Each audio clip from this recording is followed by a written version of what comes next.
Hello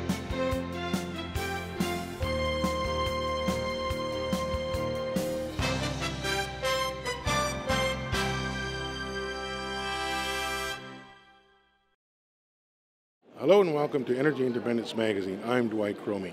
We're here in San Diego at the Firehouse World Expo to talk with C.J. Hamilton, one of the presenters, about his firefighter safety course in electricity. We're here at Firehouse World Expo in San Diego, California with C.J. Hamilton representing the LMCC, or the Inland Empire LMCC. C.J., can you tell me, why are you here at Fire Expo as an electrician? You know, that's a great question, because you know what happened was last year we were here and we were talking about our classes, and then I guess Harvey Eisner, who runs the Firehouse World, had heard about it, called me and asked me if we'd send some information on it.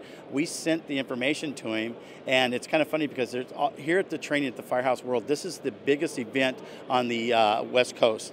And what happens is these are all firefighter trainers, and then Harvey saw our stuff and heard all the words from the firefighters and stuff, and we even got a good recommendation from the California Fire Chiefs Academy for Riverside, San Bernardino.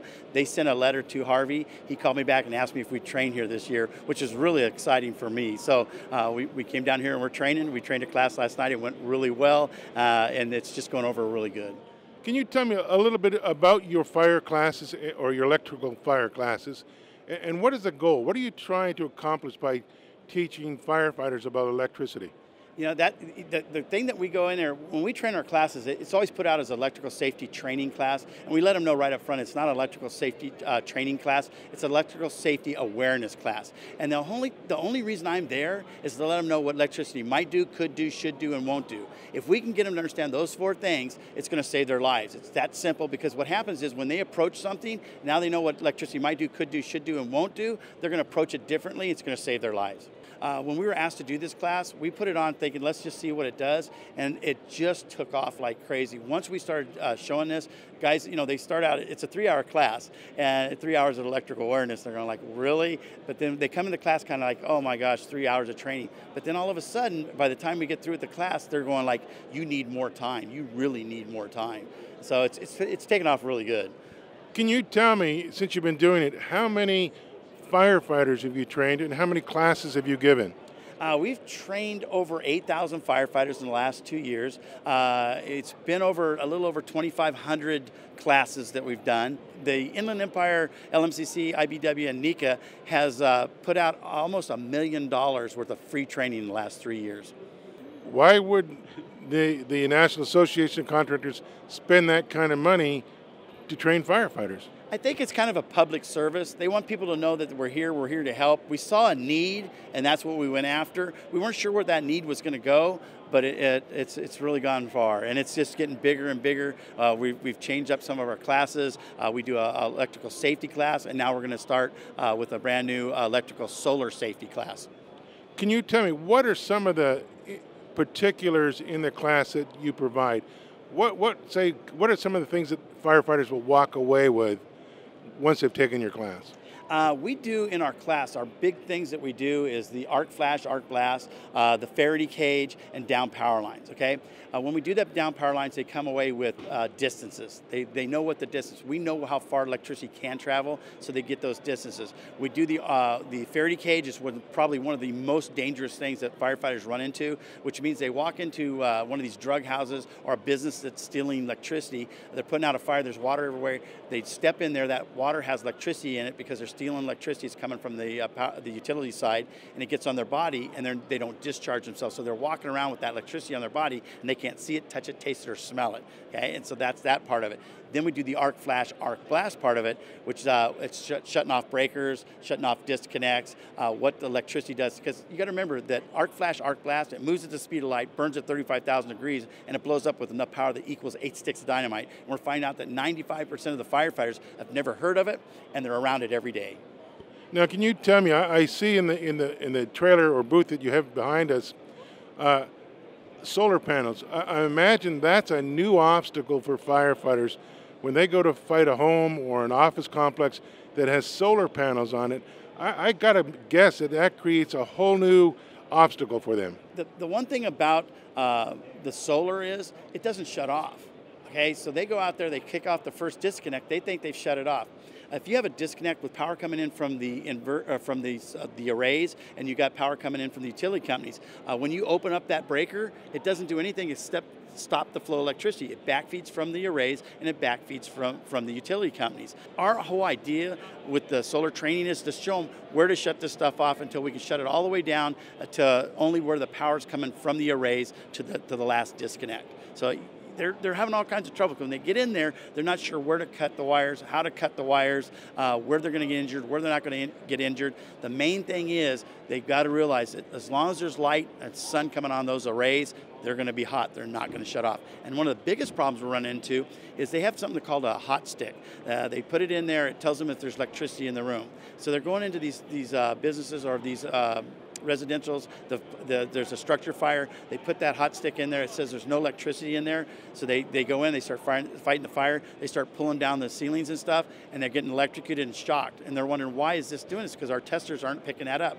It's not picking up because the testers are made for AC, alternating current that runs through the house. The solar arrays are all run off of DC. Well, thank you for your time, CJ. I hope you have a great day today. Thank you so much. I appreciate your time. Thanks. I'm here with Tom Wills with the Anaheim Fire Department. He's one of the training officers. Tom, you've taken advantage of the LMCC electrical safety course. Can you tell me a little bit about it and what do you think of the course? Well, we thought the course was very valuable. We wanted to provide some electrical emergency training to our personnel. At our facility, the NorthNet Fire Training Center in Anaheim, we provide fire training for not only Anaheim, but for the City of Orange Fire Department as well as Garden Grove Fire Department. So for us, having Chris come down and provide us with the electrical training proved to be valuable for us as well as the other two departments, where they could all come down and get the training on over a 3-month period. What did you think was important about the program? Well, this was one of the few types of training topics that we had where I actually had firefighters come into my office after the training and make a point of telling me how much they enjoy the training and how much value they got out of the training. Electricity is one of those very few types of hazards that you can't smell it, you can't see it, you can't hear it. And so any type of information that we can garner to help us give us better situational awareness around electricity as well as electrical hazards is very valuable to us. And when you're seeing more and more homes with solar panels going up, how does that help the firefighters knowing what they need to face or what they need to do when fighting a fire with a home with solar panels? Solar panels provide a great challenge for us, not only to understand how the system works and operates, but also working around the system. If the house is on fire underneath the solar panels and we have to be able to vent the roof, working around the solar panels that bar us from ventilating proves to be challenging at times. And can you tell me how many courses have you taken advantage of, and maybe how many firefighters have you trained with CJ? And we were able to train all of the Anaheim fire personnel as well as the Garden Grove personnel and the City of Orange personnel. So probably a total of about 550 personnel over a 3-month period. The best value you can get out of it is that CJ provides very dynamic, demonstrative, animated training that really keeps the students engaged in the class. The props that he brings in and all of his demeanor with the class keeps the class animated, keeps the students aware of what's going on, keeps them awake at times, and it's very valuable. And the second part of that is that it's free. It's free to the fire departments and paid for by the IBEW. Now, can you tell me, one last question, do you think this course potentially could save firefighters' lives? Yes, I do. Once again, we go back to situational awareness. It's that awareness that they never had before, working around something that you can't smell it, you can't hear it, you can't see it. So any information that you can get prior to working around electrical hazards is going to potentially save your life. As you heard from CJ Hamilton and others, his course on electrical safety is valuable to the safety of firefighters here in the region and across the country. I'm Dwight Cromie for Energy Independence Magazine. Thank you for watching.